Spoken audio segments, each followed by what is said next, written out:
Amis téléspectateurs de Bibest TV, je vous souhaite la bienvenue à cette émission qui s'intitule Le quart d'heure de vérité. Je me présente, je suis pasteur Nicole Kamanda et aujourd'hui nous allons partager le thème sur la prière. Avant de commencer à en discuter, je vous propose de prier un instant avec moi. Prions. Père Céleste, Père de gloire, nous te recommandons cette émission, nous te recommandons ces moments de partage. Nous te demandons de toucher nos cœurs aussi loin que nous pouvons l'être, Seigneur, que ce soit aux États-Unis, en Afrique, en Océanie ou partout ailleurs, Seigneur. Je prie pour que tu touches le cœur de chaque personne qui va écouter cette émission, qui va la suivre, Seigneur, mon Dieu. Dans le nom de Jésus-Christ, je prie pour qu'un miracle s'accompagne, Seigneur Dieu de gloire. Parce que ta parole, lorsqu'elle sort, elle ne peut pas retourner à toi sans avoir accompli les desseins pour lesquels elle est sortie. Sois béni, sois loué, Papa. Nous te recommandons toutes choses au nom de Jésus. Amen. Bien-aimés téléspectateurs, je vous ai appelé mes amis. Vous pouvez être mes frères, vous pouvez être mes sœurs, vous pouvez être des amis aussi, pourquoi pas. Parce que nous allons nous entretenir sur un thème qui est important, l'un des thèmes importants de la Bible, qui est la prière. Vous savez très bien que des millions de croyants sur terre prient le Seigneur tous les jours. Certains prient le Seigneur, d'autres prient d'autres dieux. Mais l'homme a toujours tendance à aller vers celui qu'il ne connaît pas, celui qui est au-dessus, qu'on peut appeler la puissance, qu'on peut appeler Dieu. Mais l'homme a besoin de se confier en un être qui est supérieur. Et pour nous, nous savons que nous croyons en un seul Dieu et nous prions le Dieu qui est le Père de Jésus-Christ. Donc aujourd'hui, lorsque nous prions, nous nous demandons, est-ce que nos prières arrivent-elles auprès de Dieu ? Est-ce que Dieu, de haut de son balcon, est-ce qu'il se retourne vers nous? Est-ce qu'il regarde de haut de son balcon à dire, tiens mes enfants, prie? Est-ce qu'il les écoute? Est-ce qu'il entend nos prières? C'est ça le problème aujourd'hui du croyant. Et tout tourne en fait dans ce thème-là autour du fait que est-ce que Dieu nous entend? Est-ce qu'il nous entend ou il ne nous entend pas? Dans un premier temps, nous allons voir qu'est-ce qu'est la prière. La prière, c'est d'abord un dialogue, c'est une communication avec Dieu, c'est un partage avec le Seigneur, c'est un moment de communion, un moment d'intimité avec le Seigneur, où tu parles au Seigneur, il te parle, tu l'adores, tu le remercies, tu lui présentes une requête, une demande, il te donne des instructions que tu écoutes et il te donne également des réponses à tes questions. Pourquoi nous prions? Nous prions parce que nous voulons insister pour que la volonté de Dieu qui est déjà établie là-haut se fasse sur terre. La prière, c'est la respiration du chrétien. Un chrétien qui ne prie pas, c'est pas un vrai chrétien. Parce que celui qui prie, c'est celui qui est connu de Dieu et que Dieu regarde et écoute la prière. Parce que c'est par les prières que nous demeurons continuellement dans l'amour et la grâce de Dieu. Nous recevons également gratuitement la plénitude du Saint-Esprit par la prière. Donc la prière est une porte ouverte pour nous, pour recevoir les bénédictions, pour attirer l'attention de Dieu et pour être en communion parfaite avec le Seigneur. Et c'est par elle également que nous surmontons courageusement les différentes épreuves que nous rencontrons au courant de notre vie. Donc ici, c'est vrai que nous avons pas mal de définitions sur la prière, mais nous devons comprendre que la prière est quelque chose de très très important dans la vie du croyant et ne pas oublier aussi que la louange, l'adoration, les actions de grâce sont vraiment un package qu'on ne peut pas dissocier de la prière. Il faut vraiment que le croyant sache qu'il a besoin de ces éléments-là qui constituent en fait la base de sa communion avec Dieu. Dieu, notre Dieu, c'est notre Créateur. Quand on l'aime, on doit l'adorer, on doit le louer, on doit lui montrer, on doit lui prouver que nous l'aimons. Et nous passons par l'adoration, la louange et les actions de grâce. Donc, pour arriver à quel résultat? À un résultat positif.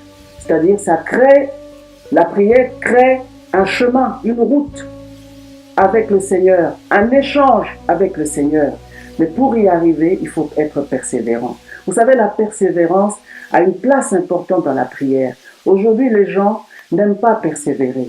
Les gens veulent que tout soit fait rapidement, vite. Ils veulent que quand ils appuient sur un bouton, ils ont la réponse tout de suite. Mais mes frères et sœurs, mes amis, Dieu n'est pas un micro-ondes. Tu ne vas pas appuyer sur le bouton, 2 minutes, c'est chaud, tu le sors et tu manges. Il faut persévérer dans la prière parce que il faut savoir que Dieu travaille avec les hommes et il a besoin de notre communion. Et c'est dans la persévérance que nous arrivons à atteindre beaucoup de choses, à grimper, à monter, à escalader des montagnes, des murs, à véritablement aller plus de l'avant avec le Seigneur. Nous prions pourquoi? Nous prions parce que nous sommes dans des situations de détresse, nous sommes dans une situation d'urgence, nous pouvons, être confrontés à une maladie, à une souffrance quelconque qui nécessite la prière, qui nécessite l'intervention divine. Et aussi, non seulement la prière de requête, parce qu'on a des besoins, mais c'est aussi un ordre.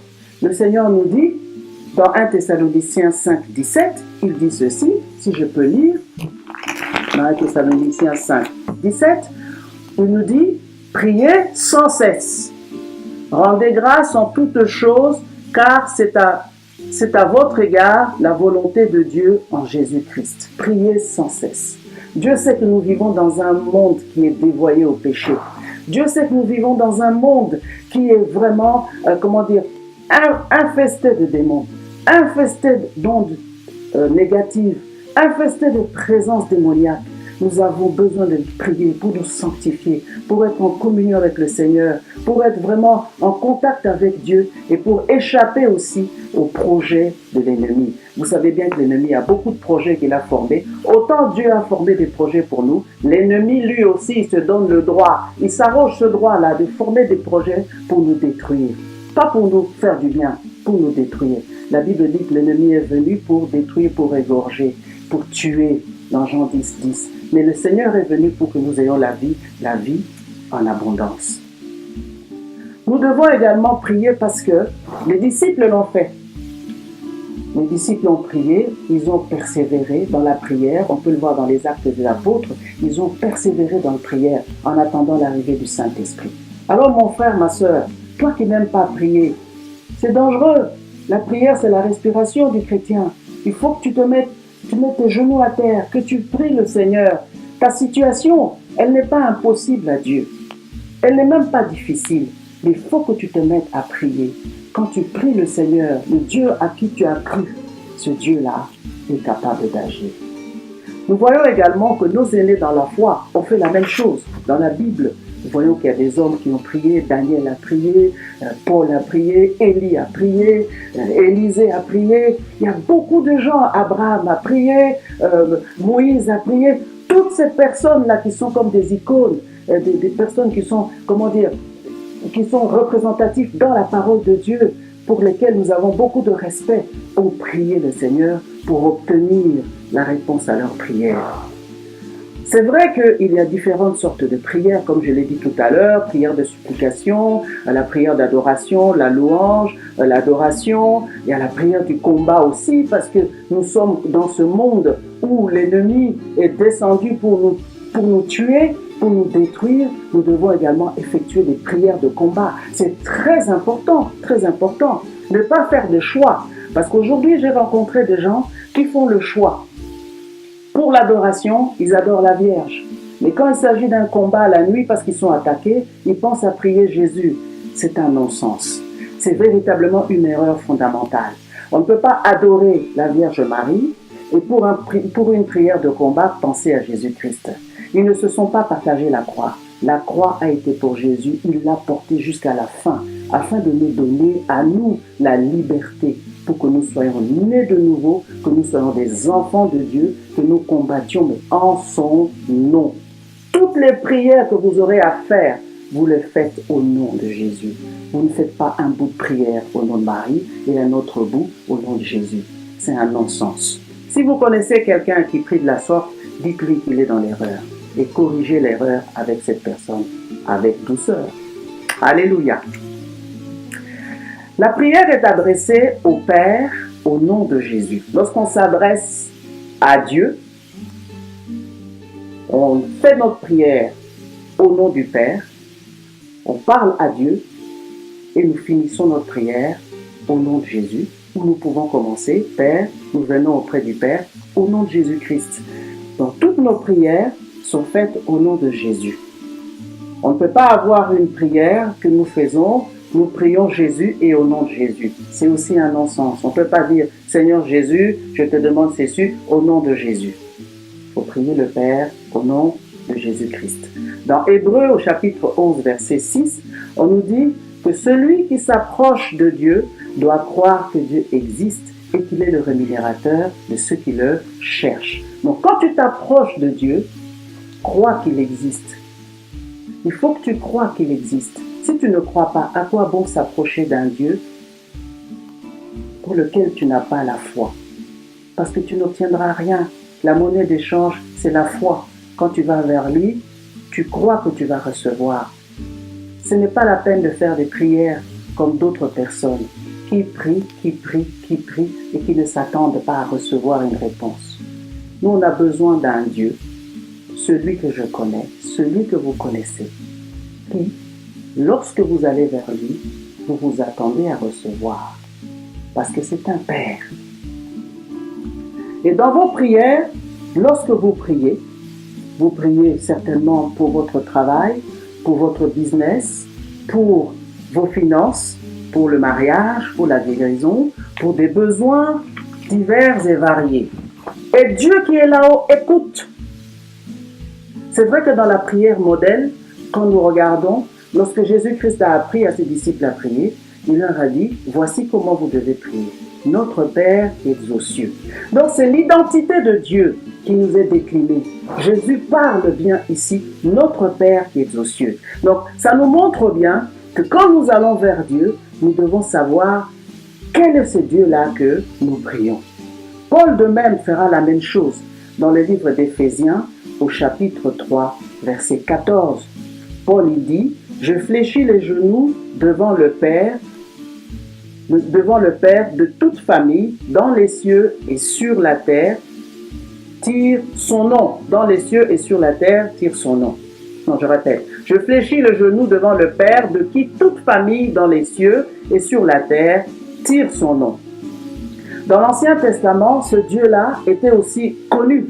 Dans Exode au chapitre 6, verset 3 à 6, on nous dit, c'est Dieu qui parle. Il dit, je suis le Dieu de ton père, le Dieu d'Abraham, le Dieu d'Isaac, le Dieu de Jacob.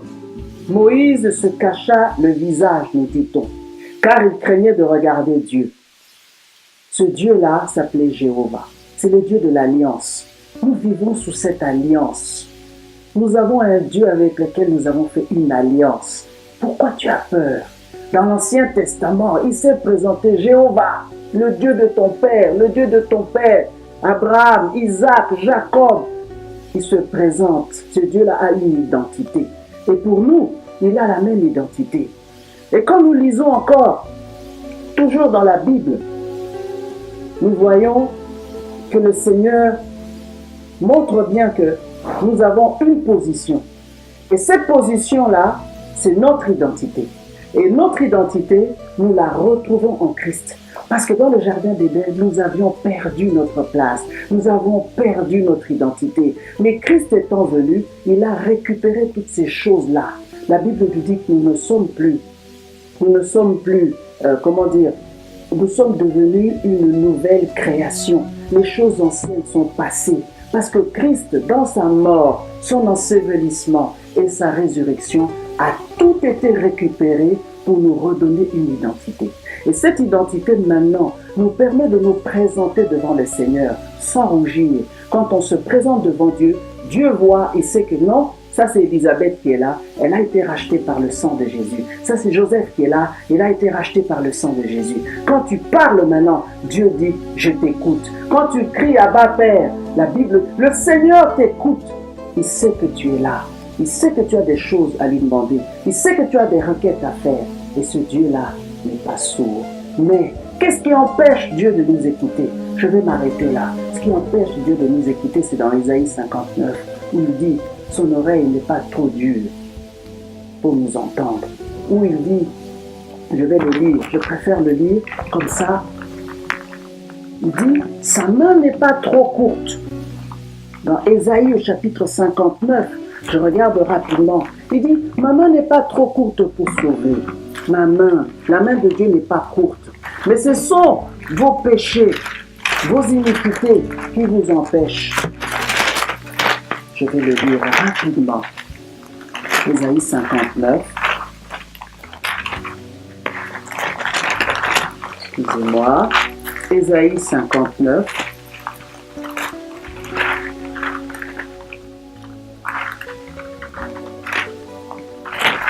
Voilà, j'ai trouvé. Il dit ceci: non, la main de l'Éternel n'est pas courte, trop courte pour sauver, ni son oreille trop dure pour entendre, mais ce sont vos crimes qui mettent une séparation entre vous et votre Dieu. Les péchés sont vraiment la chose que Dieu n'aime pas. Le péché, c'est ce qui vous empêche d'être en communion avec Dieu. Et nous allons en reparler lors de notre prochaine émission. Les péchés détruisent. Les péchés empêchent Dieu de vous écouter, vous empêchent de recevoir vos bénédictions, vous empêchent d'aller chercher ce qui est déjà à vous au ciel pour le ramener au ciel, en bas ici sur terre. Donc, nous devons traiter le problème du péché pour que vos prières soient exaucées. Je vous remercie de m'avoir écouté. Que Dieu vous bénisse. J'ai été béni. Et vous? À bientôt.